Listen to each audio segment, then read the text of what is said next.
Hai, nama aku Fatika Karenisa Putri dari Fakultas Ilmu Administrasi, jurusan Ilmu Administrasi Fiskal. Di video kali ini, aku ingin menjelaskan tentang 3 teknik pemungutan pajak. Jadi yang pertama-tama kita harus paham dulu nih, apa sih pajak itu? Jadi menurut pasal 1 angka 1 tentang ketentuan umum dan tata cara perpajakan, pajak adalah kontribusi wajib kepada negara yang terutang oleh orang pribadi atau badan yang bersifat memaksa dengan berdasarkan undang-undang dengan tidak mendapatkan imbalan secara langsung yang digunakan untuk kepentingan negara bagi sebesar-besarnya kemakmuran rakyat. Bentuk dari kemakmuran di sini dapat berupa program atau layanan publik seperti infrastruktur, kesehatan, dan juga pendidikan.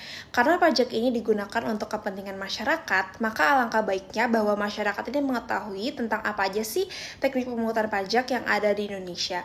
Karena dengan memahami teknik pemungutan pajak yang ada di Indonesia, diharapkan bahwa masyarakat ini lebih mengetahui atau lebih paham tentang bagaimana sih sistem pajak ini bekerja.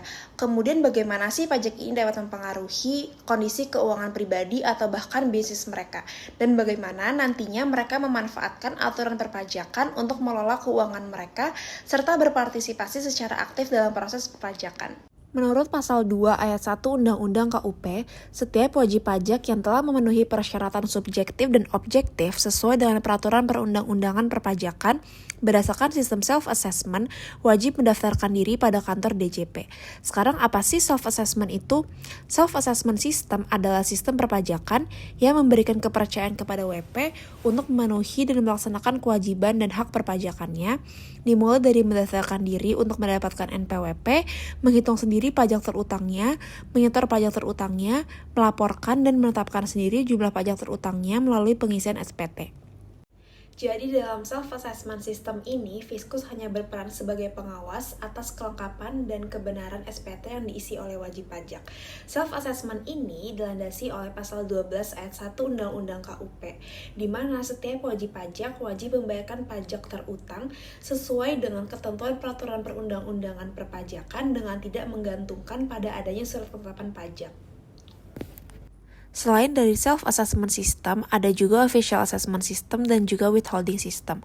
Official assessment system adalah sistem perpajakan yang memberikan wewenang secara penuh kepada Fiskus untuk menentukan besarnya pajak terutang wajib pajak. Dalam hal ini, wajib pajak memiliki peranan yang pasif karena mulai dari pemberian PWP sampai dengan penetapan jumlah pajak terutang dilakukan oleh Fiskus. Jadi, pada sistem ini, Fiskus berperan aktif dalam menghitung dan menetapkan besarnya pajak yang terutang berdasarkan surat yang diterbitkan oleh Fiskus. Kemudian withholding system adalah teknik pemungutan pajak yang membutuhkan pihak ketiga yang nantinya pihak ketiga ini akan menghitung, menetapkan, menyetorkan, dan melaporkan. Keunggulan dari withholding system ini adalah mempercepat penerimaan pajak, mengurangi administrative cost, dan meningkatkan kepatuhan. Kemudian terdapat implementasinya yang ada di Indonesia.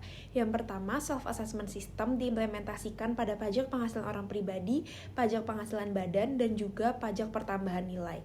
Kemudian, official assessment system diimplementasikan dengan pajak bumi dan bangunan, BPHTB, dan pajak kendaraan bermotor. Dalam hal ini, KPP berperan secara langsung untuk mengeluarkan surat ketetapan pajak yang berisi pajak terutang yang harus dilunasi oleh WP. Kemudian withholding system diimplementasikan dengan memotong secara langsung terhadap penghasilan yang diterima oleh wajib pajak oleh pihak ketiga, yang pajak ini tuh dapat berjenis PPh 21, PPh 22, PPh 23, dan PPh final pasal 4 ayat 2, di mana nantinya wajib pajak mendapatkan bukti potong bahwa pajak telah dibayarkan secara lunas dengan menggunakan withholding system. Sekian video dari saya, semoga materi yang saya sampaikan dapat bermanfaat bagi kalian semua. Terima kasih.